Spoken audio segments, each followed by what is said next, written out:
Bun venit la acest episod. Aici ne vom da tare și votați cine credeți că o să vomite.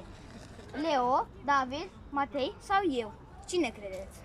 Votați după acest video. Bă, stai bă, că eu sunt vloggerul, eu trebuie să încep, bă. Salutare, salutare. Și sunt aici cu elefanții. Taci, bă.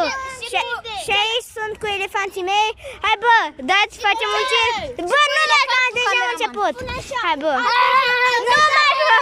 Nu, bă, bă, cântă pe gata, bă, am început.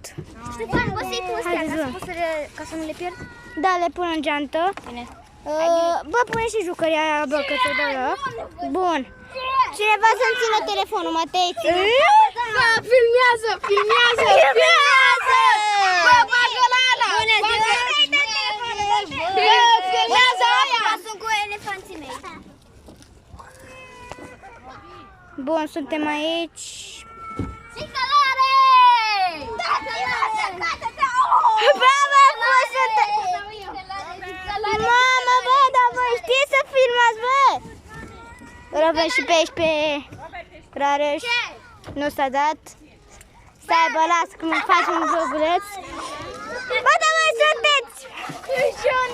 Mamă! S-a făcut ca în seară, stați puțin. Bă, e mai bine, bă! S-a făcut. Uite-l, bă, și pe Leo mai mulți. Rare s-a urcat. Bună foaie!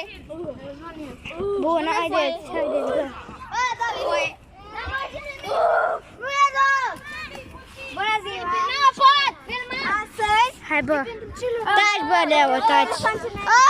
Elefanțeilor. Bună foaie! Taci, bă. Bună elefanței!